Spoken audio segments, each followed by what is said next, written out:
자, 그리고 이 누가복음을 통해서 우리가 볼 수 있는 또 측면이 뭐냐? 바로 이방을 비추는 빛이다 하는 것이죠.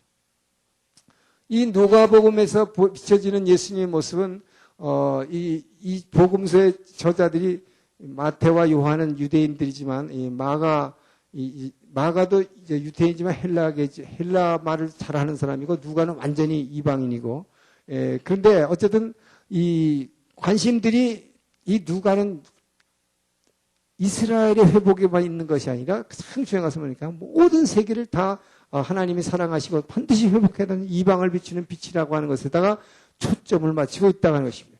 자, 그러다 보니까 이 누가복음에서는 주인공이 아주 이방인들이 많이 등장하게 됩니다. 그래서 다른 데는 없는 이 선한 사마리아인의 비유라는 것도 뭡니까?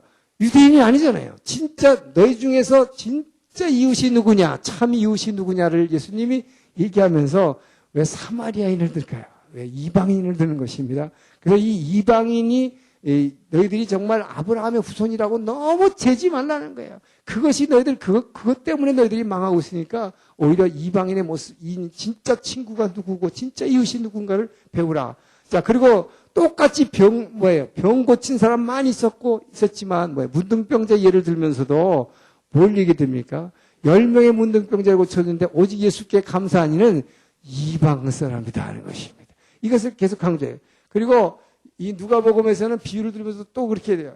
그 당시에 믿음에 대해서 얘기하면서 사렙다 과부, 이 시돈과 두로 지방에 있는 사렙다 과부, 엘리야 때의 과부가, 이스라엘의 과부가 얼마나 많았느냐. 아브라함 후손 가운데 과부가 얼마나 많았냐. 근데 그 중에서 뭐예요?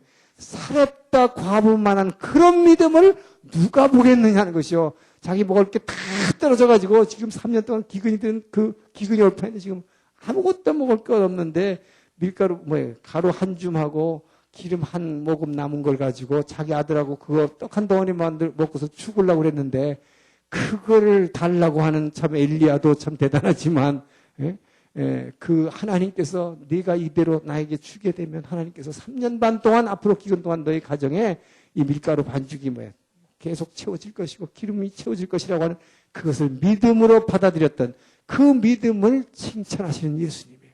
그것을 이스라엘 백성들은 그냥 제껴놓고 여기서는 계속해서 누가는 주인공을 이방인으로 등장시키고 있는 것을 보게 된다는 것이에요. 그래서 족보도 나중에 보겠지만 족보에서도 아브라함의 후손이 아니라 이 예수님을 갖다가 아담의 자손이다. 그래가지고 참 모든 인류를 다 구원할 자라고 하는 것을 계속 강조하고 있는 누가의 복음을 보게 되는 것이죠. 자, 그러면서 누가복음에서는 또 아주 재밌는 게 있습니다. 누가복음에서는 누가는 의사니까 또 누가는 의사니까 아주 예리해가지고 병이 낫는 것도 그냥 낫다. 사람들은 병이 예를 들어서 말이죠. 마가복음은요, 얼마나 이게 아주 그냥 박진감이 넘치냐면요. 마가복음에는 이렇게 얘기해요. 이 사람 아주 젊은 사람이 썼기 때문에 아주 박진력이 있습니다. 그래서 제자들 부를 때도, 베드로하고 안드레가 이 갈릴리 호수에서 그물을 이렇게 던지고 있는 모습을 보고서 예수께서 따르라 하시니 곧 immediately 따랐더라. 할렐루야. 그 다음에 병자에게 손을 대시니 그가 즉시 눈을 떴더라. 할렐루야. 이런 식으로 즉시 하면서 전개가 그냥 툭툭툭툭 빠르게. 근데 누가는 모르게 얘기하느냐. 38년 된 병자가, 일어나는데 어떻게 해요? 그냥 병자가 일어났더라. 이렇게 하면 될 것 같다가 의사니까. 발에 힘줄 얻고. 이런 식으로 아주 구체적으로 얘기하는 거죠. 의사는 열이 몇 도고 이렇게 해서 얘기를 하잖아요. 자, 이런 식으로 아주 자세히 얘기를 하는데, 자, 근데 여기서 누가가 우리에게 준 아주 중요한 것이 있으십니다. 마태복음에서는 천국의 본질에 대해서 그 왕이 천국이라고 하는 것은 이 안으로 오는 것이라는 것을 산상수훈을 통해서 말씀했다면, 누가는 가장 놀라운 것은 누가복음 16장이에요. 누가복음 16장에 나오는 이 죽은 나사로, 거지 나사로의 비유입니다. 이 거지 나사로와 부자의 비유. 이 비유를 통해서 우리에게 여러분 이 구약의 이스라엘 백성들은 한 번도 들어보지 못했던 최초로 우리에게 영원한 천국과 지옥의 모습을 우리에게 보여주고 있다고 하는 것이죠. 할렐루야. 이것은 굉장히 대단한 것입니다. 여러분과 나는 지금 이미 하도 많이 들어서 어렸을 때 들었고 뭐 예수 믿고 나서 하도 많이 들었기 때문에 영원한 천국과 지옥이라는 것이 영원한 것이 있다는 것을 우리는 당연한 거로 알아요. 근데 이것을 누가복음에서 이 누가복음 16장에서 이 비유가 없었다면 절대로 알 수가 없습니다. 자, 그래서 이 비유가 그렇게 중요한 거예요. 그래서 우리는 한 번 죽으면 이 살아있을 때 믿어야 된다는 것이 얼마나 중요하다는 것을 누가복음을 통해서만 우리가 알 수 있는 것입니다.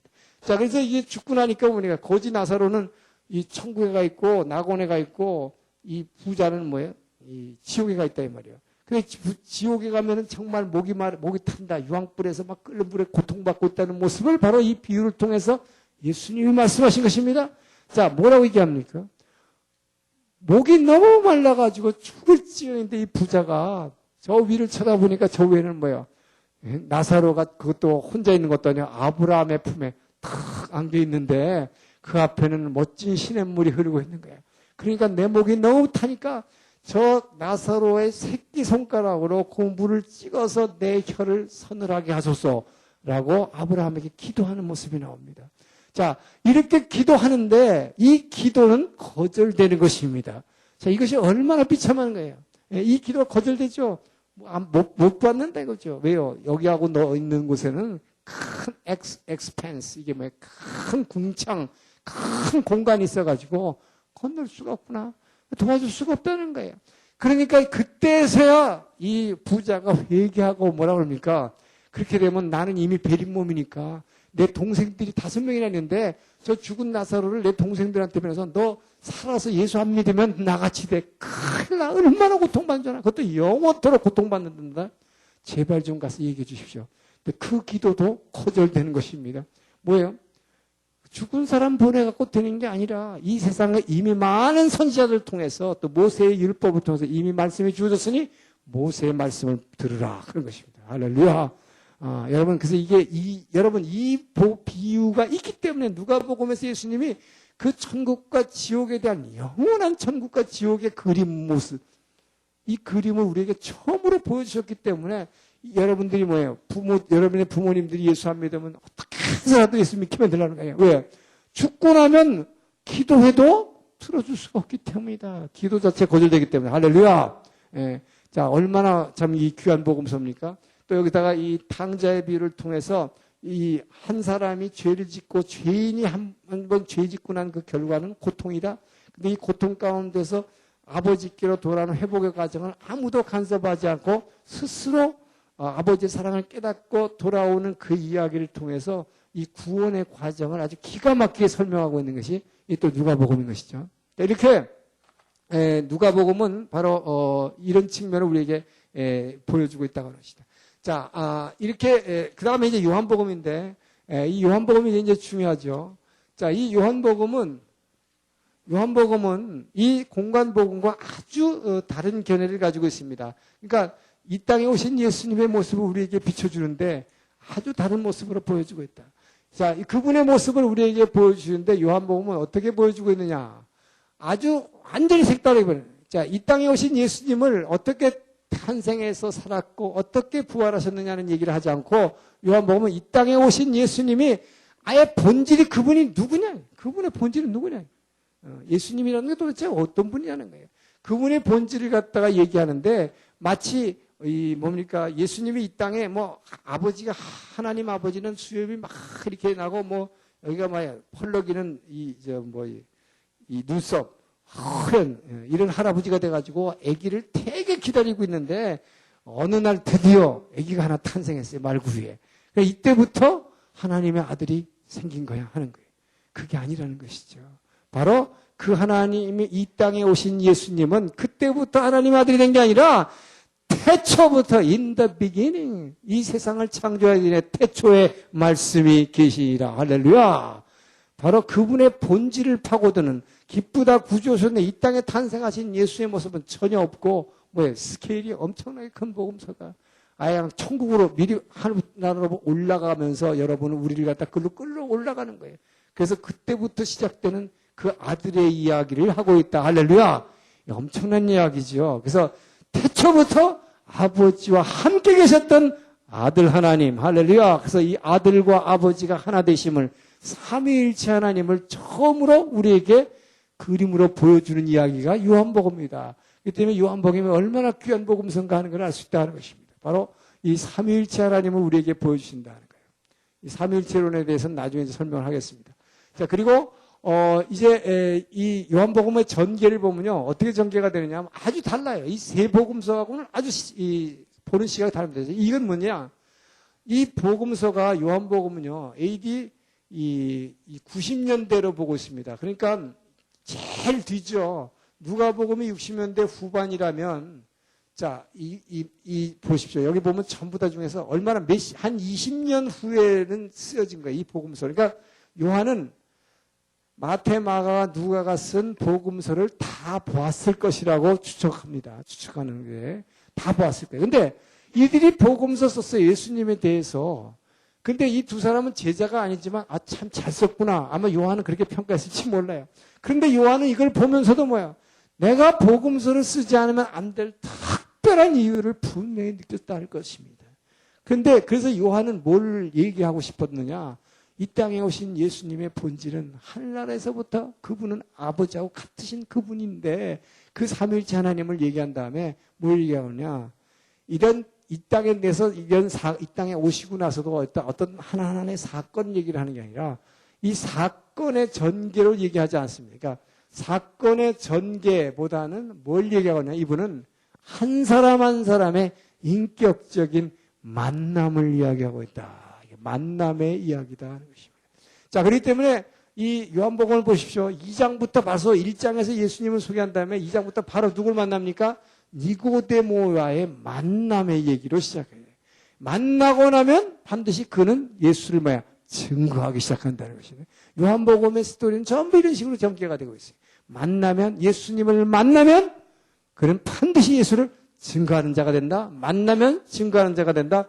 2장에서 바로 니고데모 얘기 나온 다음에 그 다음에 4장에서 또 누가 나옵니까? 바로 우물가의 여인, 수가성 여인의 만남이 나오죠. 그리고 제자들, 요 사이에서도 지금 2장에서 보면 제자들을 만나는 얘기가 나오는데, 이 베드로의 형제인 안드레를 만나는 얘기, 그러니까 안드레가 자기 동생 시몬을 예수님께 데려다 주면서 만나는 얘기, 그러고 나서 빌립을 만나는 얘기, 빌립이 자기 형제, 친구인 나다나엘을 예수님께 데려오니까 만나는 얘기, 전부 만나는 얘기예요. 이렇게 이게 만나면 변화된다. 만나면 변화된다. 만나면 증거한다. 예수를 증거한다. 자, 이런 식으로 아주 친밀감을 통해서 그 사랑이신 하나님, 이 요한복음에서 아주 그 사랑의 하나님이 굉장히 강조되고 있어요. 아까 참 누가복음에서 하나 빠뜨린 것은 누가복음에서 굉장히 중요한 게 하나 있는데, 누가복음은 바로 이 기도와 성령의 복음서라는 거예요.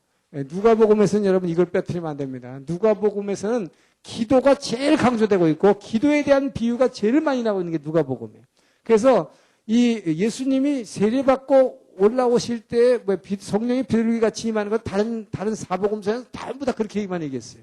그러니까 예수님이 성령 세례받으니까 비둘기 같이 성령이 임했다고 다른 복음서가 다 그렇게 얘기하고 있는데 누가복음만 예수님이 세례받고 기도하시면서 물 위로 올라올 때에 성령이 비둘기같이 임재한다고 얘기하는 것입니다. 그래서 성령이 여러분 우리에게 성령에 체험하게 되는 그 원리를 누가복음에서는 아주 구체적으로 얘기하고 있다. 기도할 때 성령이 임한다. 할렐루야. 기도에 대해서 얘기하고 있고 또 성령에 대해서 어떤 복음서보다도 제일 많이 얘기하고 있다. 이 요한복음에서도 바로 이 성령에 대해서 제일 많이 얘기하고 있어요.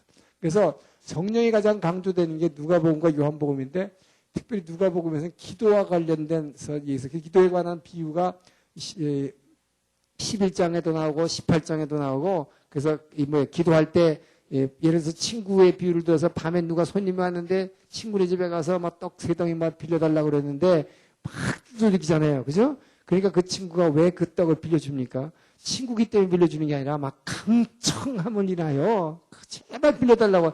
자, 그래서 친구도 이렇게 하면 빌려주는데 하물며 하늘에 계신 너희 아버지가 성령을 선물로 달라고 그러는데 주지 않겠느냐. 할렐루야. 바로 주님께서 이렇게 구하는 자에게 강하게 구하는 자에게 반드시 주실 것이라고는 하여튼 기도에 대해서 계속 얘기하고 있습니다. 그래서 18장에 보면 세리와 바리새인의 기도에 대해서 비교를 하고 계시고, 하여튼 기도에 대해서 제일 많이 해요. 요한복음은 성령에 대해서 얘기할 뿐만 아니라, 이 요한복음은 바로 이 만남을 강조하고 있을 뿐만 아니라, 그 다음에 다른 공간복음에서는 전부 이적을 얘기하고 있습니다. 이적, 기적이다, 미라클.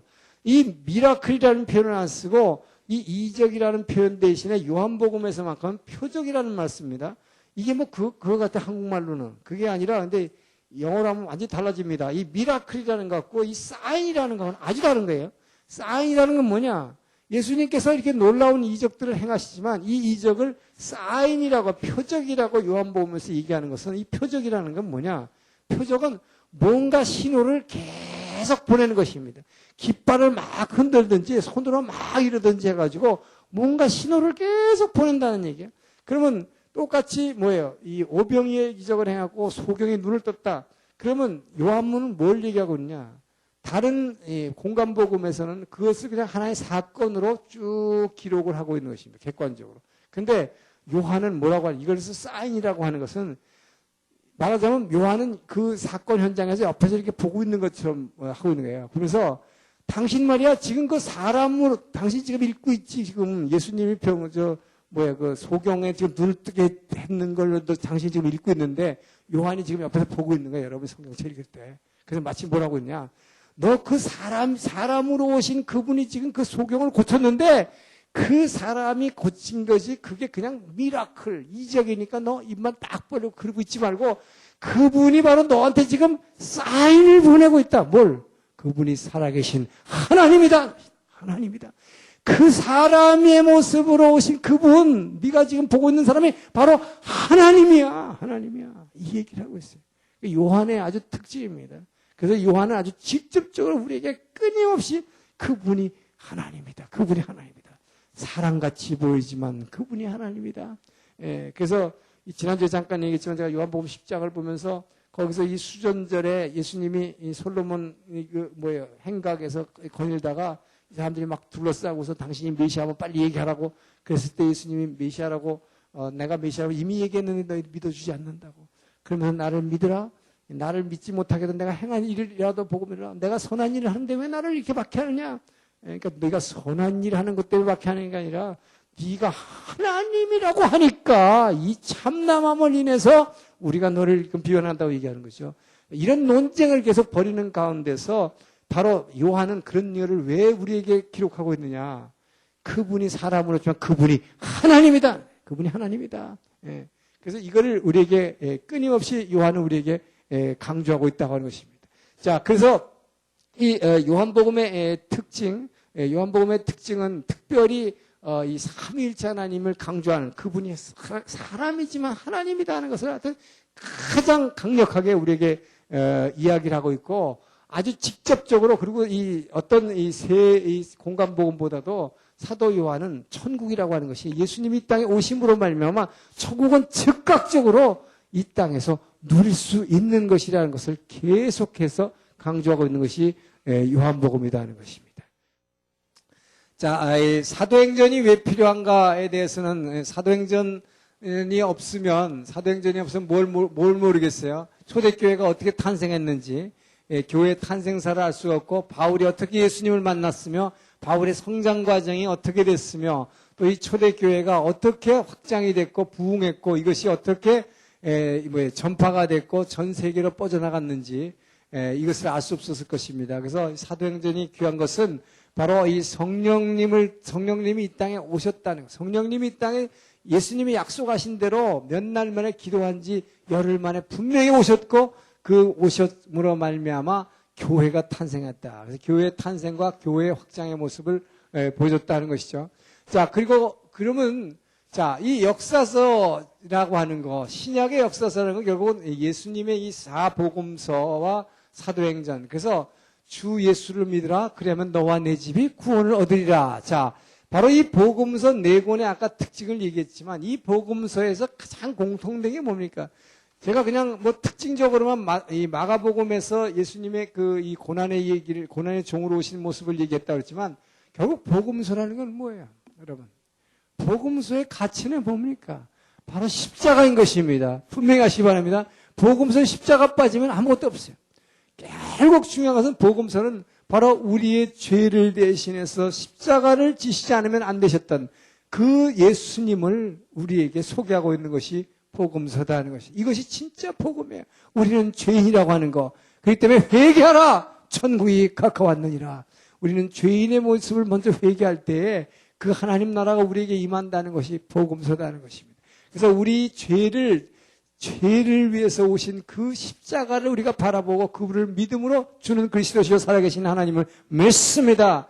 라는 고백을 할 때 우리가 구원을 얻는다고 하는 이야기를 하고 있죠. 그래서 이것을 우리가 칭의의 구원이라고 했습니다. 우리가 예수를 믿음으로 말미암아 의롭다 칭함을 얻는 것입니다. 그래서 우리는 전혀 아직도 의롭지 않지만 하나님은 우리를 그 예수를 그리스도로 고백하는 순간 우리를 의롭다 칭해 주시는 justification, justify, 우리를 의롭다고 칭해 주시는 사건. 자, 이것이 이 신약에 있어서의 복음서와 이 사도행전 역사서의 의미다 하는 것입니다. 자, 그러면 바로 우리가 그 예수의 십자가를 믿음으로 말미암아 구원 얻는다. 그럼 여기서 끝나면 됐지. 또 사도행전의 스토리라인도 결국 뭡니까? 사도행전 28장에서 로마에서 전도하고 있는 걸로 끝났는데 뭐하러 22권이라는 편지를 갖다가 뒤에다가 이렇게 막 더덕더덕 붙여놨냐 말이에요. 예. 이것이 왜 있어야 되느냐 하는 거예요. 왜 있어야 되느냐. 예. 자, 여기서 끝났으면 돼요. 그죠? 로마에서 끝났어. 근데 여러분, 누가는 말이죠. 누가는 이 데오빌로 각하라는 사람한테 이 편지를 써가지고 바로 이 예수님을 갖다가 알려주고 그 예수님을 하신 일이 이제 성령을 통해서 이 땅에 구체적으로 나타나는 것을 자세히 설명해서 그 데오빌로라는 사람의 믿음을 굳세게 하기 위해서 편지를 2개 썼다고 얘기하고 있습니다. 그러면서 사도행전 끝이 흐리멍텅해요. 그죠? 사도 바울이 로마에 도착해가지고 뭔가 전도를 시작했는데 그 뒤에 이야기가 안 나옵니다. 이걸 봐서 신학자들은 뭐라고 얘기하냐면 사도 바울은, 누가는 이 3번째 편지를 하나 준비하고 있었다. 3번째 편지를 쓰려고 그랬는데 뭐예요? 결국 못 쓴 거죠. 왜? 사도 바울이 그냥 참수형을 받는 바람에 못 썼다는 것이죠. 그러나 결국 하나님의 계획은 뭐냐? 하나님은 바로 이 누가가 이 결론을 내면 안 된다는 거죠. 사도행전에. 이것이 바로 오늘날 우리가 뭡니까? 사도행전 29장을 써나가는 그 과정에 있기 때문에 하나님은 그냥 여기서 표현했다. 어쨌든 여기 사도행전에서 그냥 끝나면 되는데 왜 편지들이 표현인가 하는 거예요. 자, 이 편지라고 하는 것은 근데 누구한테 보낸 것인가를 주목해 보면 뭡니까? 전부 다 지금 교회와 목회자고 일반 선지도 전부 뭡니까? 믿는 성도에게 편지를 보내고 있다고 하는 것이죠. 자, 그렇다면 이 서신서라는 건 뭐냐? 예수 안 믿는 사람에게 예수 믿고 구원받으라는 복음서가 하고는 완전히 다른 거라는 것을 우리가 알 수 있다는 것이죠. 바로 지금 여기서 아까 누가복음의 저자 누가가 데오빌로라고 하는 그 각하라는 호칭을 붙이면서 아주 로마의 고관인데 신학자들은 어떻게 보냐면요. 그 데오빌로라는 사람이 물론 여러 가지 설이 있습니다만은 하나의 아주 중요한 학설 중에 하나가 사도 바울을 지금 이 가이사 황제를 대신해서 재판할 당시에 수석 재판관이었을 것이다. 그래서 바울이라는 사람이 진짜 죄진 게 아니라 이렇게 그 부활하신 예수를 전하기 위해서 한 사람이라는 것을 이 편지를 통해서 설득시키기 위해서 이걸 썼다고 보고 있는 것입니다. 자, 어쨌든 이렇게 믿지 않는 사람을 갖다 믿게 만들려고 하는 게 복음서예요. 그래서 믿는 자마다 구원 얻는다는 게 칭의의 구원인 것입니다. 자, 그런데 이 서신서는 그런데 왜 붙여놨느냐? 그것도 22권이나 되는 이 방대한 편지를 여기다 붙여놓은 이유가 있다는 거죠. 자, 이것은 뭐냐? 믿는 자들에게 얘기하는 것입니다. 믿는 자들에게 뭘 얘기하는 것이냐? 이제부터다 하는 것입니다. 이제부터다. 우리는 예수 믿고 구원받았으니까 죽으면 천당 갈 거다. 막연히 생각하는 사람이 많다. 제가 첫날 얘기했지만 이것이 바로 이 철저 종말론이야. 뭐야, 죽고 나면 뭔가 언젠가 모르지만 하여튼 좋은 세상이 오겠지 하는 그런 생각이죠. 근데 그것이 아니다 하는 것이죠. 일단 믿고 난 다음에 어떻게 하냐? 하나님 나라가 이미 왔으니 이 온 하나님 나라를 누리며 이제 뭘 하는 거예요. 근데 누리는데 그 하나님 나라는 이 안에서만 누릴 수 있기 때문에 이 겉으로 나타나지 않는다. 이 겉으로 나타나는 하나님 나라가 온다. 자, 그것을 그 소망을 주는 게 뭡니까? 계시록이죠. 그래서 주님 재림하신 날에 갖다가 기다리라는 것이다. 자, 주님 재림하신 그날의 소망을 가지고 기다리면서 그때까지 우리는 어떻게 살아야 하는가 하는 거예요. 어떻게 살아야 하는가? 자, 어떻게 살 것인가 하는 것입니다. 자, 어떻게 살 것인가 하는 것을 바로 이것을 뭐라면 이 성화의 구원이다 하는 것입니다. 자, 여기서는 이게 칭의의 구원을 얘기했다면 이 복음서와 사도행전을 통해서 우리 주 예수를 믿으라. 그러면 너와 내 집이 구원할 것이다. 자, 근데 구체적으로 그러면 그 구원을 얻기 위해서 우리는 어떻게 해야 하는가요? 어떻게 살아야 하는가 하는 것입니다. 자, 이것이 성화의 구원의 과정을 서신서가 얘기하고 있다. 자, 그래서 여기서 대표적으로 얘기하는 것이 자, 빌립보 1장 6절을 보면 우리가 예수를 믿고 그냥 예수님이 십자가에서 다 이뤘으니까 다 됐다. 우리는 아무것도 할 것 없다. 예, 그게 아니라는 것이죠. 빌립보 1장 6절에 보니까 바로 이것은 뭐라고 얘기하고 있느냐. 너희 안에서 착한 일을 시작하시니까 우리 주 예수 그리스도 다시 오시는 그날까지 내 안에서 착한 일을 행하신 그이가 이 구원을 완전히 이루실 것을 확신하노라. 할렐루야.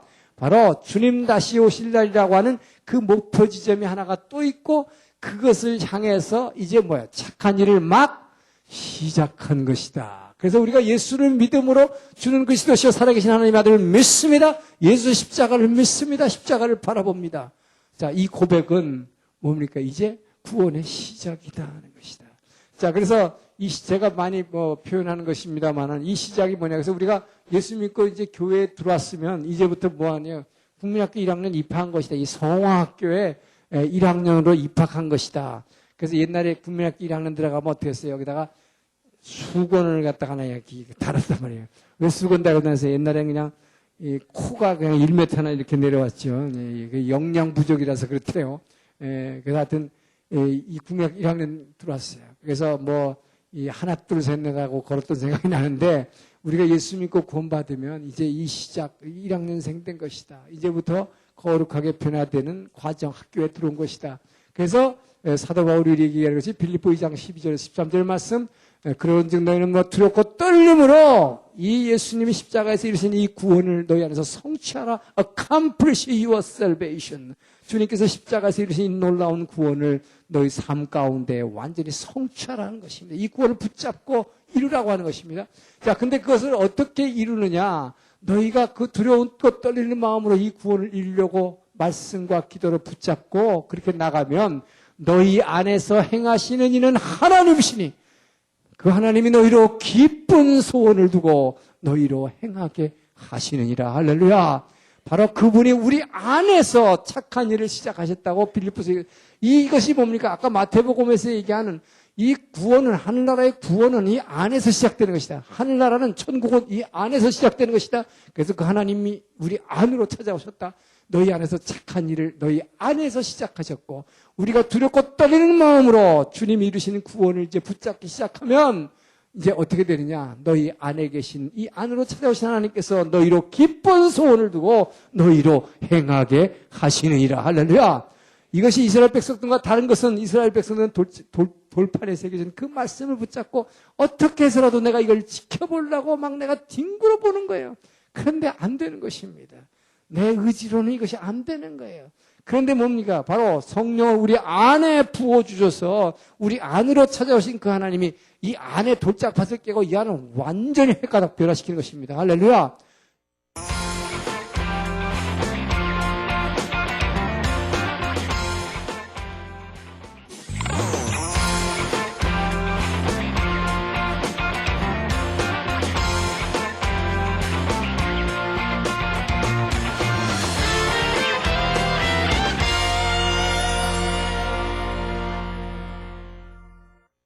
이것이 뭡니까? 아까 마태복음에서 얘기하는 이 구원은 하늘나라의 구원은 이 안에서 시작되는 것이다. 하늘나라는 천국은 이 안에서 시작되는 것이다. 그래서 그 하나님이 우리 안으로 찾아오셨다. 너희 안에서 착한 일을 너희 안에서 시작하셨고 우리가 두렵고 떨리는 마음으로 주님이 이루시는 구원을 이제 붙잡기 시작하면 이제 어떻게 되느냐. 너희 안에 계신 이 안으로 찾아오신 하나님께서 너희로 기쁜 소원을 두고 너희로 행하게 하시느니라. 할렐루야.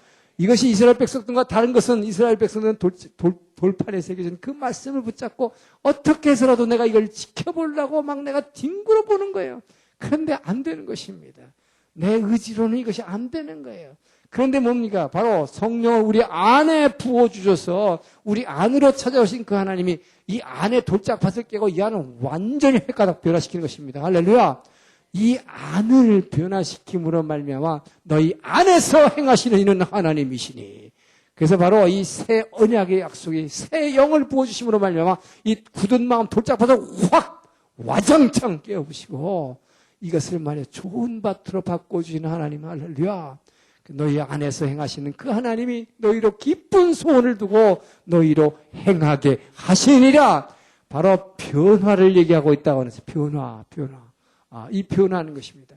그래서 바로 우리 예수 믿고 구원받았다고 입으로 이렇게 고백해서 우리는 의롭다고 구원을 받았지만 의롭다 칭함을 받고 하나님의 자녀로 부름받았고 이때부터는 이제 천국의 생명책에 기록이 됐음에도 불구하고 이제부터 변화가 일어나야 되는데 이 변화는 어디서 일어나냐? 이 안에서 일어나야 된다. 할렐루야.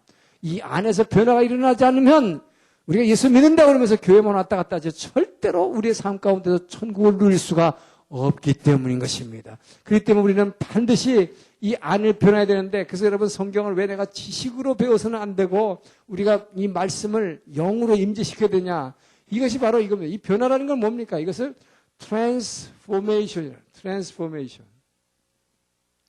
자, 여러분 보세요. 이 포메이션이라는 폼이라는 게 뭡니까? 우리말로도 이거, 저 사람 되게 폼 잡네. 이게 폼이에요. 그죠? 이 폼을 자꾸 잡는 거예요. 폼을 잡는데, 여러분이 말씀을 갖다가, 여러분 지식으로 자꾸 받아들이면 어떻게 되느냐? 인포메이션 하는 거예요, 이게. 이 안에서 자꾸 나가 점점 이 폼이 더 잡혀져, 이게. 이게 인포메이션이에요, 여러분. 이 안에서 그냥 폼이 터져. 그러니까 성경 공부 많이 하는 사람이 많이 알아요. 그런 사람들이 뭐냐? 인포메이션으로 꽉 차가지고 내 안에 나가 너무나 많아. 그래서 말씀을 그냥 막 목사님 설교한 거 비판하고 말이야. 저 다음에 그렇게 얘기하면 안 되는데.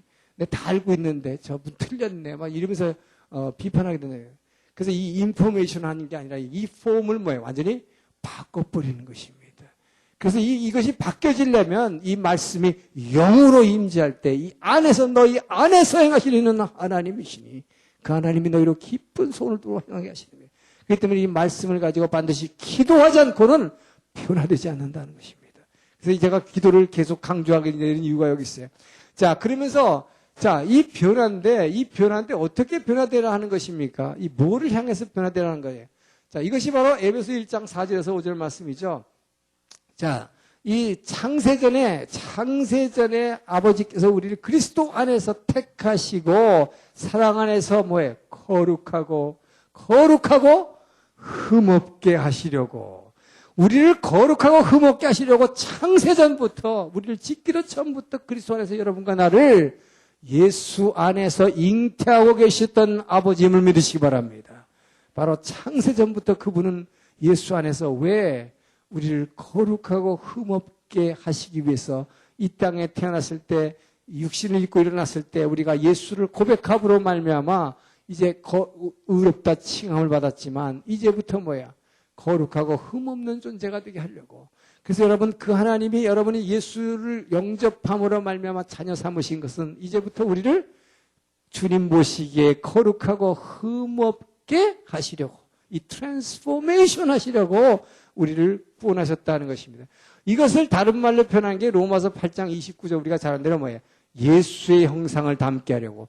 이 예수의 형상을 담게 하려고 우리를 창세전에 우리를 미리 정하시고 우리를 하나님의 자녀로 부르셨다고 하는 것을 로마서 8장 29절. 그래서 우리가 모든 설교를 목사님들 설교를 통해서 우리가 예수 믿고 교회 다니는 것은 뭐하러 다니는 거냐? 예수님의 형상을 닮아서 변화되려고 그분같이 거룩하고 흠없는 모습으로 변화되는 것이다. 자, 이것이 예수 믿는 목적이다 하는 것입니다. 자, 이것이 바로 서신서의 목적인데, 자, 여기서 여러분 이걸 아세요. 우리가 그러면 여러분 교회를 이제 다니고 이제 우리가 이제 이 성경을 지금 이렇게 배우고 있는데, 자, 이것이 바로 우리가 거룩하고 흠없게 변화되는 목적이다 하는 것입니다. 자, 근데 어떤 사람이 이렇게 얘기하는 사람도 있어요. 교회 다니는 사람들이. 교회 생활 내가 이렇게 오래 했는데, 아니, 어차피 우리가 허물 많은 죄인들인데, 어떻게 우리가 거룩해지냐고. 예, 우리는 어차피 인간이기 때문에 육신을 쓰고 있으니까 어쩔 수 없어. 뭐 내가 예수야? 나는 그렇게 할 수 없어. 뭐 이런 사람도 있어요. 그죠? 부부싸움 하다가도 그런다 말이에요. 막 하다가 안 되면 말이야. 당신이 뭐 권사가 돼가지고 그것밖에 안 돼. 막 그런 말이에요. 내가 뭐 예수님이야? 이러고 달려들어요. 근데 누가 예수님이라고 그랬어요? 우린 죽었다 깨어나도 예수님 될 수 없어요. 뭐라고 그랬어요? 예수님 같이 되라고 그랬지. 예? Christ like, Jesus like. 예? 주님 같이 변화되라고 그랬지. 그래서 주님의 이미지를 닮으라고 그런 거지. 예수의 형상을 닮으라고 그랬지. 예수님이라고 한 거 아닙니다. 분명히 아시기 바랍니다. 그래서 이걸 절대로 우리는 포기한 게 아니에요. 포기해서는 될 수도 없고 주님께서 하라고 하셨기 때문에 우리는 그렇게 변화돼야 하는 것입니다. 자, 이것이 바로 여러분 이 거룩하게 변화하는 게 뭐냐. 오늘날요. 오늘날 교회에서 참 안타까운 현상이 오늘날 통계를 보면 지금 90년대를 지나가면서 2000년대로 오면서 오늘날 이 카톨릭과 기독교의 변화 추세를 보면 이 1990년대에는 기독교가 계속 올라갔죠, 이렇게. 그러다가 지금은 이 기독교 개신교는 밑으로 이제 하향 추세로 내려가고 있고 다운 슬로프예요, 지금. 그리고 카톨릭은 이렇게 올라가고 있습니다. 왜 그럴까요, 여러분? 왜 그럴까요? 거기에요, 여러 가지 이유가 있지만 그 중에 하나가 이겁니다. 이 거룩이라는 부분이에요, 거룩. 이 사람들은요, 뭔가가 좀 거룩해지기를 원하는 게 사실 이 안에 본능적으로 거룩해지기를 원해요. 그런데 교회를 다녀봐도 거룩한 모습이 안 보이는 거예요. 그러니까 어디로 가냐? 카톨릭에 가니까 뭔가 막 뒤집으시고, 뭐 그냥 촛불 들고, 뭐 여기다 이렇게 걸어가고 말이지, 뭐 앉았다 일어났다 하고, 뭐 뒷다 하는 게 뭐 뿌리고 말이야. 이런 게 거룩해 보이는 거라. 그러니까 자꾸 그렇게 하래요. 그리고 이 인간의 편의에 맞춰가지고 주일날 골프 가고 싶으냐? 그러면 주일날만 예배 드릴 필요 없다. 토요일날 미사라는 걸 만들어가지고 누가 꼭 주일날만 예배 드려야 안식일날만 해야 되냐? 자, 이런 식으로 인간에다가 자꾸 인간의 욕구에다가 맞춰주니까 글로 가게 된다. 자, 근데 여러분 뭐라 말이에요? 이 거룩이라는 개념이 뭐라는 거예요? 여러분 여기서 분명히 아시기 바랍니다. 자, 이 거룩이라는 개념이 이제 레위기에 나옵니다. 자, 이 레위기 19장 1절에서 18절이 이 거룩이라는 것에 대해서 얘기했어요. 자, 너희는 거룩하라. 자, 근데 너희는 거룩하라 그러면서 여러분, 성경들을 안 갖고 다니시나 성경 가지고 계십니다. 레위기 19장 한번 펴보세요. 이 거룩이 뭔지를 좀 아셔야 돼. 이 레위기가 힘들다고 그래가지고 무슨 제사법만 있는 줄 알고 자꾸 안 읽으려고 그래가지고 이 시간에 한번 같이 읽어봅시다. 이 레위기에서 왜 하나님이 우리 보러 거룩하라고 그러는데 이 거룩하라는 게 도대체 뭐냐, 여러분. 여러분, 거룩하라는 게 뭐 뒤집어 쓰는 게 거룩하는 게 아닙니다. 우리에게 말씀하시는 것은 우리가 할 수 있기 때문에 말씀하시는 거예요. 우리가 불가능한 걸 만약에 하나님께서 하라고 한다면 그건 하나님이 아니에요. 아버지가 아닙니다. 그건. 아버지가 아들 보러만 할 수도 없는 걸 갖다가 하라고 그래요? 할 수 있기 때문에. 자, 그러면 우리가 하나님이 말씀하는 거룩한 게 뭐냐? 이 거룩의 구체적인 사례를 들면서 너희는 이렇게 하라. 할 수 있는 얘기라고 있습니다. 자, 보십시오. 자, 우리 보러 예수 믿고 나면 자, 이제 이 서신서라는 게 거룩하게 변화되는 구원을 얘기하고 있는데 이 거룩하게 변화되는 게 어떻게 하라는 것이냐. 자, 19장부터 보면요. 제가 보겠어요. 19장 2절에 보면, 자, 너는 2절에 보니까 너는 이스라엘 자손의 온 회중에 말하 이르라. 너희는 거룩하라. 이는 나 여호와 너희 하나님이 거룩함이니라. 할렐루야. 아버지가 거룩하니까 여러분 아버지하고 교제할 수 있는 아버지의 사랑과 아버지의 권한, 하늘과 땅의 권세를 가신 그분, 자, 그분과 교제하고 그분과 나누려면 그분이 거룩하니 너희도 거룩하는 것, 당연한 것입니다. 자, 그래서 그 거룩한데 어떻게 해야 되느냐, 이것을 구체적으로 얘기하고 있어요. 이것이 근데 보니까 전부 십계명하고 관계가 있습니다. 그래서 이게 십계명이 이 안에 다 배어 있는데 구체적으로 사례를 들고 있어요. 십계명은 이렇게 구체적이지 않아요. 근데 여기서 보면 좀 더 구체적이 됩니다. 3절부터 보니까 자, 거룩이란 게 뭐냐? 자, 첫 번째 나옵니다. 너희 각 사람은 부모를 경외하는 것입니다. 이 너희 부모를 공경하라는 거예요.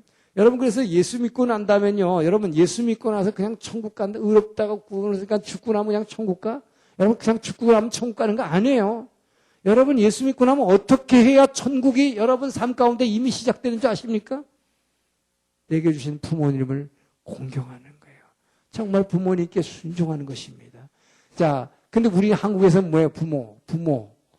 앞에 붙은 거 하나 있어. 뭐 시부모. 시자만 붙었다 그러면 그냥 왼수가 되는 거예요. 자기 친정한테는 그렇게 잘하는데, 예? 근데 바로 이겁니다, 바로 여러분. 그러니까 사람들이 그래요. 근데 그거 어렵잖아요. 제가 말씀해보면 하나님께서 우리에게 분명히 내 부모를 공경하라. 내 부모를 공경하면 내가 뭐야? 내가 잘 되고, 범사에 잘 되고, 내가 장수하리라. 쉽게 말해 그렇게 되어 있습니다. 모든 일에 잘 되게 되죠. 여러분, 부모 공경한 사람요, 그 자손들이 반드시 축복받습니다. 자, 그 집안은 정말 잘 되게 되어 있습니다. 자, 그런데, 시어머니를 가진 그 며느리, 이게 참 보통이 아니에요. 사실 제 딸도 아주 줏대가 강하신 시어머니 밑에 있는데, 그 힘들어 하는 것 같아서, 근데 그 아이가 다행히 믿음이 좋아요. 그래서 잘 섬기려고 그러는데, 그래도 힘들어요. 그러니까 제 아내는 뭐라냐면, 당신 말씀은 좋지만, 그건 진리는 사실이지만, 그 당해보지 않으면 모르는다고요. 그렇다고 너무 그렇게 말씀으로만 얘기하지 마는데, 근데 말씀으로만 얘기하지 마는 게 아니라, 말씀밖에 없어요. 네? 말씀밖에 없어요. 왜? 그 진리이기 때문에. 정말 힘들게 그러기 때문에 이게 뭡니까? 너희가 나를 따라오면 날마다 자기를 부인하고 자기 십자가를 지고 날 따르니 바로 이거예요. 우리는 끊임없이 나나나 하기 때문에 이 나가 자아가 너무나 강해요. 그렇기 때문에 제가 항상 하는 얘기지만 지금 제 딸같이 어떤 자매가 와서 말이에요. 우리 시어머니는 이렇게 힘든 시어머니를 주셨어요. 예? 저는 정말 뭐 교회에서 봉사도 잘하고 참 새벽 기도도 다니고 막 잘 믿으려고 애쓰는데 저는 왜 이렇게 제가 그래요. 예, 자매님은 바로 그런 시어머니 아니면 절대로 그 잘난 자아를 꺾을 수 없기 때문에 나를 부인해 줄 사람이 없어요, 이 세상에. 하나님은 잘 믿는다고 그러고 예수 사랑해요. 맨날 그러면서 여러분 정말 말 입으로만 그러고 앉았지 진짜 사랑은 못하는 거예요. 왜요? 내 계명을 지키는 자라야 나를 사랑하는 자라고 하시기 때문에. 예, 우리가 알면서도 잘 안 돼요. 근데 바로 그 나를 눌러주는 존재가 있어야 되는데 그 존재가 바로 하나님께서는 시어머니를 사용하심을 믿으시길 바랍니다. 여러분 정말 내가 나를 부인 못합니다. 그렇기 때문에 여러분 어디 가서 거절당하거나 할 때 우리는 막 이게 부르르 떨지만 그 거절당할 때가 내가 구원받는 시기임을 믿으시기 바랍니다. 왜요? 그 사람이 아니고는 아니면 어떤 그 모임이 아니고는 나를 거절한 이 잘난 나는 절대로 꺾이지 않기 때문에. 그래서 여러분 그래서 이 부모를 주신 거예요. 그래서 이 시부모 여러분 보십시오. 자 여기서 계속 보세요. 이제 이게 지금 거룩해지는 방법이에요. 그래서 정말 시어머니에게 잘한 사람, 저 사람은 거룩한 사람이다. 저 사람은 거룩한 사람. 여러분 그렇게 알아야 돼요. 예. 그 다음에 뭡니까? 안식일을 지키라는 것입니다. 그러니까 안식일을 잘 지키는 자, 이것은 하나님을 사랑하는 자인 것입니다. 안식일 날 자기가 좋아하는 골 붙이고 안식일 날 자기가 좋아하는 거 놀러 다니고 하지 않고 안식일 날 그 하나님의 말씀을 지키려고 애쓰고 그 말씀을 나누고 기도하고 또 남을 구제하고 하여튼 그 하나님을 위해서 지키는 거죠. 자, 그 다음에 뭐예요? 헛된 것들로 향하지 말라. 우상성기지 보이는 것 쫓아다니지 말라는 거고 화목 제매를 여호와께 드릴 때 5절 기쁘게 받으시도록 드리라. 예물을 갖다가 하나님께 드릴 때 기쁜 마음으로 드리는 사람 이것이 거룩하게 변하는 거예요. 여러분이 점점 내가 거룩하게 예수를 믿고 이렇게 거룩한 성화의 과정을 지금 걸어가고 있다는 것은 바로 이런 식으로 하라는 것입니다. 그리고 9절 10절 보니까 곡식을 거둘 때 너는 밤모퉁까지 다 거두지 말고 떨어진 이삭소 줍지 말아서 좀 남겨둬가지고 포도원의 열매도 남겨줘서 뭐예요? 가난한 사람과 여행하는 거류민을 위해서 버려두라. 나는 너희의 하나님 여호와니라. 하나님이 이것을 거룩한 하나님이라. 하나님이 이 가난한 자들, 고아들과 병든 자들, 가난한 자를 불쌍히 여시는 분이 이렇게 떨어뜨려 놓으라는 것입니다. 나는 그래서 여러분들이 정말 예수 믿는다면 여러분들이 뭐 있으면 말이에요. 악착같이 다 챙기려고 하지 마세요. 내 거 챙기려고 하지 마. 너무 챙기려고 하지 마. 좀 떨어뜨려 주세요. 할렐루야. 정말 여러분들이 떨어뜨려 주기 바랍니다. 그래서 가난한 자, 불쌍한 자들이 있으면 그래서 예를 들면요. 동네에 세차한 젊은 사람도 있고 학생도 있고 또 어떤 노인네들이 그 동네 세차예요. 그거 안 해도 되지만 그냥 이렇게 흘려주기 위해서 하라 이 말이에요, 여러분. 그리고 동네 야구르트 아줌마 보면은 야박하게 뭐 내부터 안 먹어 쫙 자르지 마시고, 그냥 흘려주란 말이에요, 좀. 좀 나눠줘, 제발. 예? 그 얘기를 하고 있는 거예요, 여러분. 이게 거룩하는 것입니다. 뭐 자꾸 뒤집어 쓰려고 하지 마시고, 뭐. 자, 그 다음에 뭡니까? 도둑질 하지 말고, 속이지 말고, 하나님의 이름을 욕되게 하지 말고, 내 이웃을 억압하지 말고, 착취하지 말고, 여러분, 회사에서 CEO입니까? 아니면 회사에서 자기 밑에 직원들 있습니까? 아니면 병원에 의사라서 밑에 간호사들 데리고 있습니까? 밑에 있는 사람 억압하지 마십시오. 또 시어머니라고 며느리 누르지 말고 착취하지 말고 여기 다 있잖아요. 이게 거룩해지는 거예요. 이게 거룩해지는 거예요. 그러면서 하나님은 내가 거룩하다. 내가 거룩하니 너희도 거룩하다. 하나님이 그런 사람을 보면 불쌍히 여긴다는 거예요. 그것이 바로 거룩한 하나님이십니다. 나를 닮으라. 나를 닮으라. 나는 그들을 불쌍히 여기니 너도 불쌍히 여기라. 그래서 여러분 그렇게 데리고 있는 종업원들 자꾸 이렇게 지금 더 힘들다고 뭐 깎으려고 자꾸 하고 자르려 하지 말고 내가 좀 손해보더라도 내가 좀 손해보라 말이야. 그럴 때 좀 손해보라 말이야. 예? 그럴 때 좀 오나가 좀 손해를 좀 보세요. 예? 지금 여기 보면 전부 그런 얘기예요. 재판관들 재판하는 사람은 불의로 행하지 말고 무조건 가난하다고 가난한 자 편만 들지 말고 또 그렇다고 센 사람 세력 있는 자라고 두둔하지 말고 여기 보면요 거룩함에 대해서 다 나와 있습니다. 그래서 돌아다니면서 사람을 누군가를 막 비방하고 다니지 말라. 그게 거룩하지 않은 사람이에요. 막 누구 욕하고 다니는 사람들. 예, 그가 좀 나쁜지 알지만 그냥 묵묵히 참아주고 가만히 있는 거야 그냥 모른 척하고. 예? 제발 좀 모른 척해. 예? 내 이웃의 피를 흘려서 이익을 도모하지 말라.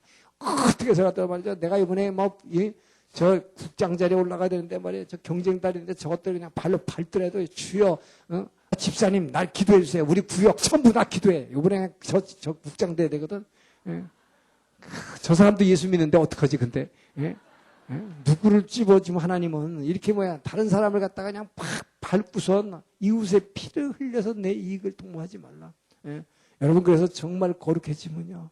정말 주님하고 가까워지기 시작하고 정말 주님의 이 말씀을 깨닫기 시작하고 이 마음속에서 정말 그분이 일하기 시작하면서 너희 안에서 행하시는 하나님이시니 그 하나님이 너로 기쁜 소원을 두고 행하게 하시느니라. 정말 그렇게 기도하니까요. 저는 그렇게 기도하다 보니까 하나님께서 기도를 바꿔주시더라고요.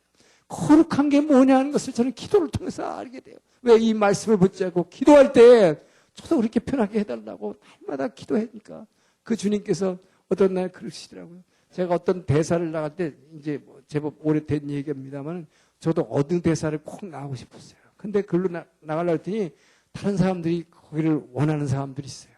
근데 막 그 사람들 막 결사항전이야 정말. 거기 안 나가면 그 사람 큰일 나는 거예요. 예?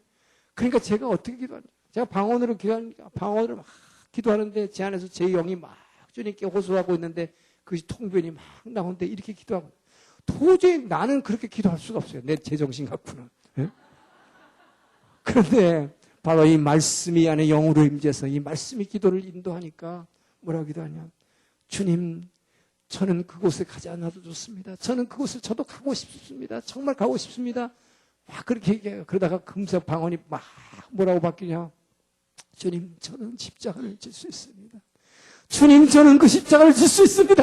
저는 내게 깨닫게 해주셨고 주께서 십자가를 통해서 주님의 사랑을 내게 깨닫게 해주셨사오니 나 같은 죄인을 구원해 주시고 나 같은 죄인을 다 죽어가는데도 제가 위암으로 다 죽어가는 자 새 생명 주신 그 하나님 그 하나님이 너무 귀해서 저는 그거 안 줘도 제가 이겨낼 수 있습니다. 이것을 이겨낼 수 있는 능력 주셨사오니 이 자리를 그 누구 아무개가 지금 너무 힘들어하는데 그 사람에게 주세요. 막 이렇게 기도했어요. 할렐루야. 이것이 변화인 것입니다. 트랜스포메이션이에요. 폼이 바뀌는 것입니다, 여러분. 인포메이션에서 자꾸 나만 들어가지 말고 이것이 말씀을 많이 알아가지고 그렇게 되면 안 돼요. 정말 여러분 이것이 우리가 거룩하게 변화되는. 그래서 주님께서는 이런 변화를 얼마나 저는 기도하면서 많이 느끼는지만 어느 날 새벽에 기도하다가 새벽 기도 나와서 맨하탄에서 제가 그 앞에 센트럴 파크를 이렇게 산책을 했어요. 근데 나가려는데 막 비가 막 쏟아져요. 근데 좀 추웠어요. 이른 봄인데 아주 추웠어요. 그래가지고 우산을 하나 이렇게 들고 이렇게 산책을 하면서 나가는데, 산책을 하면서 하는데, 저는 기도하다가 보면 주께서 이 죄인을, 저 같은 죄인을 이렇게 사랑해 주십니까? 하나님 그 사랑 때문에 막 목이 메어서 막 많이 웁니다. 그렇게 막 울면서 기도하면 옆에 있는 분은 말이에요. 저보러 기도 제목이 뭔지 알려달라고 그래. 하도 슬프게, 대사님이 이렇게 슬프게 우니까 도대체 무슨 기도 제목이 있는지 좀 같이 알았으면 좋겠다. 그런데 저는 그것 때문에 우는 게 아니라 정말 그분의 그 사랑과 그분의 임재 때문에 감격해서 우는 거예요. 예. 그래서 나 같은 죄인을 이렇게 만나 그 사랑을 가지고 나가니까요. 누군가가 정말 내가 긍휼을 베풀어 줘야 할 사람을 내게 보여주기를 내 마음 가운데서 늘 원하고 있어요. 그래서 지나가다가 누가 보면 어느 뭘 주기 시작합니다. 근데 그날은요, 비가 되게 많이 오는데 추운데 이게 우산을 이렇게 들고 나서 센트럴파크를 이렇게 걸고 있는데 홈레스 한 분이 거기서 비가 이렇게 오는데 나무 밑에라도 앉아서 좀 있으면 비를 피할 수 있을 텐데 그냥 그대로 비를 맞고 앉아있는 거야. 내가 얼마나 그 모습이 처량해 보이는지 이불 같은 거 하나 뒤집어 쓰고 이렇게 앉아가지고 비를 그대로 맞고 앉았네. 근데 눈을 동그랗게 뜨고 또 이렇게 저를 쳐다보네. 그러니까 저는 그냥 직감적으로 끌려서 그쪽으로 가게 되는데 하여튼 이렇게 제가 하는 게 아니라 주의 영이 나를 끌고 가는 거예요. 그걸로 가는데 그렇게 가까이 가니까 주께서 저보러 그러는 거야. 너 그 우산을 저에게 주라. 근데 제가 그걸 보는 순간에요. 정말 이 안에서 막 눈물이 핑 돌면서 그 주님의 마음이 확 느꼈어요. 너무나 불쌍했어요. 나도 지금 추운데 이 비를 맞는데 그냥 얼마나 추울까. 그래 저 비를 저렇게 왜 맞고 있지? 근데 우산을 주라는 거예요. 근데 그 순간 생각해 보니까 저는 비 맞는 거 되게 싫어하는 사람이에요. 저는 이 머리가 좀 뻣뻣해가지고 뭘 발라갖고 드라이를 항상 하는 사람인데 이 지금 출근해야 되는데 비 맞는 거 되게 싫은데 근데 주님은 자꾸 주라는 거예요. 너 우산 줘라, 우산 줘. 항상 제가 잘 순종을 했는데 그 순간 갑자기 꾀가 나더라고요. 이걸 주면 나 이거 안 되는데 제가 지금 출근해야 되는데 아침 회의도 해야 되는데 그러니까 순간 꾀가 나면서 어떤 생각이 났냐면 저 사람한테 이 우산 줘. 이거 우산이 이거 세일할 때 5불, 10불짜리인데 순간 지갑을 꺼내가지고 100불짜리를 하나 줬어요. 100불짜리를 주면 저 사람은 이거 우산 하나 받는 것보다 가서 사먹고 좋은 데 가서 좀 저기 하라고. 그래가지고 100불짜리를 줬어요. 그랬더니 그 사람이 이렇게 보더니요. 막 놀라면서 God bless you 그래요. 그래서 전 속으로 그렇지 역시 돈이 좋구나. 그러고서 이렇게 주고서 이렇게 가려고 하는데 제 안에서 막 성령께서 막 때리기 시작하는 거예요. 예? 막 때리기 시작하는 거야. 나는 왜 내 마음을 모르느냐? 저 사람이 지금 비를 저렇게 만들어서 돈이 문제가 아닌데 너는 왜 내 마음을 그러나 생각하는데요. 얼마나 막 희한해 가슴이. 제가 얼마나 울면서 얘기했는지 몰라요. 주님 죄송해요. 제가 주님의 말씀에 불순종하고 너무 죄송해요. 사실 그게 죄입니까? 근데요. 어쨌든 성령께서는 그 순간에 주라고 했을 때 저는 긍휼히 여기는 마음까지는 좋았는데 제 나름대로 제 방식대로 그냥 하고 나니까 이게 가슴을 치는 거예요. 가슴을 치는 거예요. 예. 그래서 정말 여러분 이 성령의 음성에 민감하게 되면요. 정말 조그만 것까지 다 점점 민감해져요. 그래서 제가 그러고 나서 그날 느꼈어요. 정말 하나님이 거룩하게 나를 만들려고 참 예민한 요 세밀한 부분까지 내게 간섭해 주시는구나. 그래서 정말 감사했어요. 그러고 나서 그 다음에 새벽에서 막 울면서 기도했더니 그때선 또 위로해 주시더라고. 내가 내 마음을 알기에 네가 도와주려고 하는 그 마음 알기에 내가 너를 사랑하노라. 내가 너를 사랑하노라. 너무 너는 자책하지 말라. 그러면서 또 그분은 막 위로해 주세요. 그러나 여러분 정말 우리가 말씀을 알고 깨닫고 그 말씀이 영으로 임재해서 나를 이끌어갈 때 나도 모르게 그렇게 조금씩 변화되어 들어가는 것입니다. 바로 지금 여기서 성경에는 거룩하라는 것은 그래서 여러 가지가 있어요. 여러분 레위기 19장을 쭉 계속 한번 읽어보시면서 기도할 때 나도 이렇게 거룩해지기를 원합니다. 이 말씀대로 살기를 원합니다. 주여 나를 인도하여 주시옵소서. 우리가 기도해야 될 것입니다. 자, 그래서 이 지금 바로 성화라고 하는 것은 이렇게 거룩하게 우리 보러 변하라고 우리에게 이야기하고 있다. 그래서 우리가 이렇게 주님을 닮아서 정말 변화되어야 되는 것은 여기서 우리가 베드로후서 3장 10절 말씀 한번 보겠습니다. 베드로후서 3장 10절 한번 보십시다. 우리가 이 종말에 대한 다시 오실 주님에 대한 기대감. 자, 요한계시록에서 다시 오실 주님, 주님이 다시 오실 때에 그때야 정말 이 땅에 완전한 하나님 나라가 눈에 보이는 하나님 나라, 만져지는 하나님 나라가 이 땅에 올 것입니다. 자, 그것을 대비하기 위해서 우리가 어떻게 살아야 하는 것을 베드로가 우리에게 얘기하고 있습니다. 예, 베드로가 얘기하고 있어요. 자, 베드로후서 한번 보시죠. 베드로후서 3장 10절에서 12절인데 여기서 11절이 키지만 10절부터 보겠습니다. 그러나 주의 날이 도둑같이 오리니 그러나 주의 날이 도둑같이 오리니 그날에는 하늘이 큰 소리로 떠나가고 하늘과 땅이 하여튼 다 풀어서 헤쳐 없어진다는 것입니다. 자, 11절에 보면 이 모든 것이 이렇게 다 풀어지리니 주님이 도둑같이 올 때는 이게 다 풀어지니 자, 그러면 너희가 어떠한 사람이 되어야 마땅하냐? 라고 퀘스천을 하고 있어요. 그러면서 거룩한 행실과 경건함으로 하나님의 날이 임하기를 바라보고 간절히 사모하라. 할렐루야. 바로 이 베드로가 우리에게 권면하고 있는 것입니다. 주의 날이 다 도적같이 올 것이기 때문에 그때에는 이 세상에 있는 모든 하늘과 땅이 다시 변하고 새 하늘과 새 땅이 내려올 때는 바로 그때를 대비해서 우리는 어떻게 되냐? 거룩한 행실과 경건함으로 하나님 나라가 임하기를 바라보고 그것을 간절히 사모하라.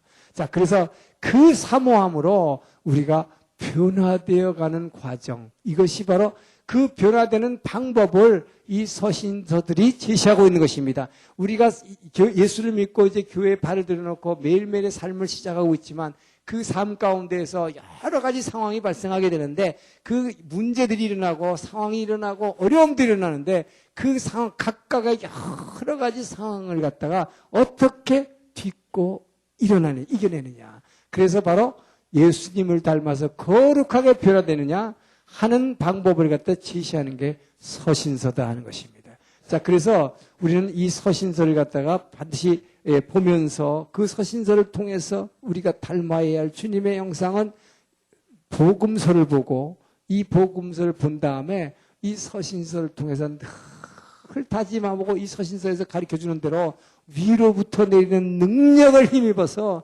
우리가 그분의 형상을 닮아서 점점 변화되도록.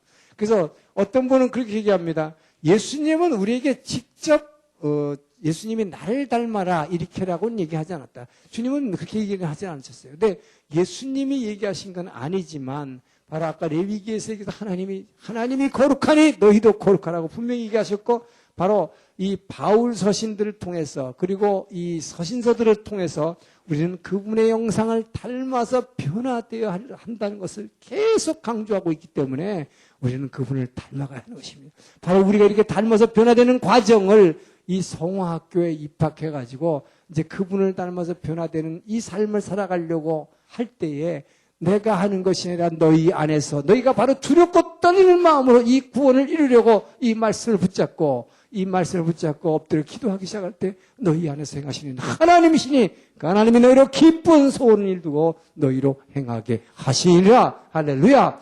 새 부대가 되게 하여 주시옵소서. 새 부대가 되고 새 물이 포도주로 변하는 역사가 일어나게 하여 주시옵소서.